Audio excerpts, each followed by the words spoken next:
28 फरवरी को उत्तराखंड में चमोली के माणा गांव के पास सुबह करीब 8 बजे भारी हिमस्खलन हो गया। इस दौरान वहां निर्माण कार्य में लगे सीमा सड़क संगठन BRO के 57 मजदूर बर्फ में दब गए। दरअसल 3 दिनों से उत्तराखंड के माणा गांव में बारिश के साथ साथ लगातार बर्फबारी हो रही है, जिससे वहां करीब 8 फीट तक बर्फ जमा हो गई है। बद्रीनाथ हाईवे पर जमी बर्फ को हटाने के लिए BRO की JCB लगाई गई है और कुछ मजदूर भी परिवहन को सुचारू बनाने में लगे हुए हैं। इसी बीच बर्फबारी के चलते सुबह सुबह कुबेर पर्वत से भारी हिमस्खलन हो गया, जिससे BRO के 57 मजदूर इसकी चपेट में आ गए।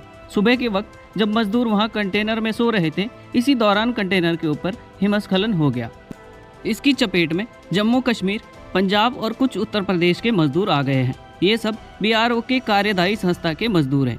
चमोली के जिला आपदा प्रबंधन अधिकारी नंद किशोर जोशी बताते हैं कि सुबह ही ITBP, NDRF और SDRF के जवानों द्वारा बचाव कार्य शुरू कर दिया गया था, जिसमें 15 लोगों को अब तक सकुशल बाहर निकाला गया है और अन्य 42 लोगों को निकालने का प्रयास जारी है। लेकिन कुछ समय के लिए भारी बर्फबारी के चलते ITBP ने रेस्क्यू ऑपरेशन बंद कर दिया है।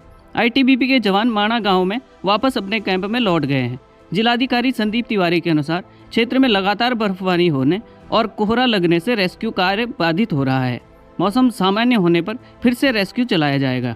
इस बीच रक्षा मंत्री राजनाथ सिंह ने उत्तराखंड के मुख्यमंत्री पुष्कर सिंह धामी के साथ संपर्क किया और केंद्र से हर संभव सहयोग का आश्वासन दिया। रक्षा मंत्री राजनाथ सिंह ने कहा, जोशीमठ के माणा क्षेत्र में आज एक दुर्भाग्यपूर्ण हिमस्खलन हुआ है, जिससे BRO का शिविर प्रभावित हुआ है। स्थिति के संबंध में CM पुष्कर सिंह धामी से बात हुई। प्रशासन प्रभावितों को हर संभव सहायता प्रदान कर रहा है। सभी संसाधनों का उपयोग कर फंसे हुए कर्मियों को बचाने के सभी प्रयास किए जा रहे हैं।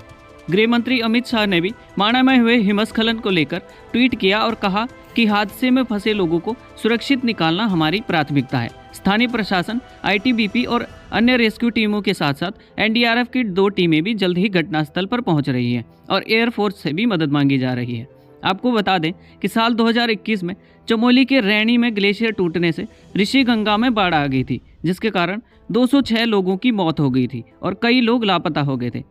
बीते 3 दिनों से बद्रीनाथ, हेमकुंड साहिब, फूलों की घाटी, रुद्रनाथ और औली के साथ साथ नीति और माणा की घाटियों में बर्फबारी होने के कारण इन इलाकों में भारी बर्फ जमा हो गई है। उम्मीद है कि जल्द ही मौसम में परिवर्तन आएगा और बर्फ में दबे लोगों को निकालने के लिए बचाव कार्य शुरू किया जाएगा। हमारे साथ बने रहने के लिए हमारे YouTube चैनल को सब्सक्राइब जरूर करें और बेल आइकन को दबाना ना भूलें। धन्यवाद।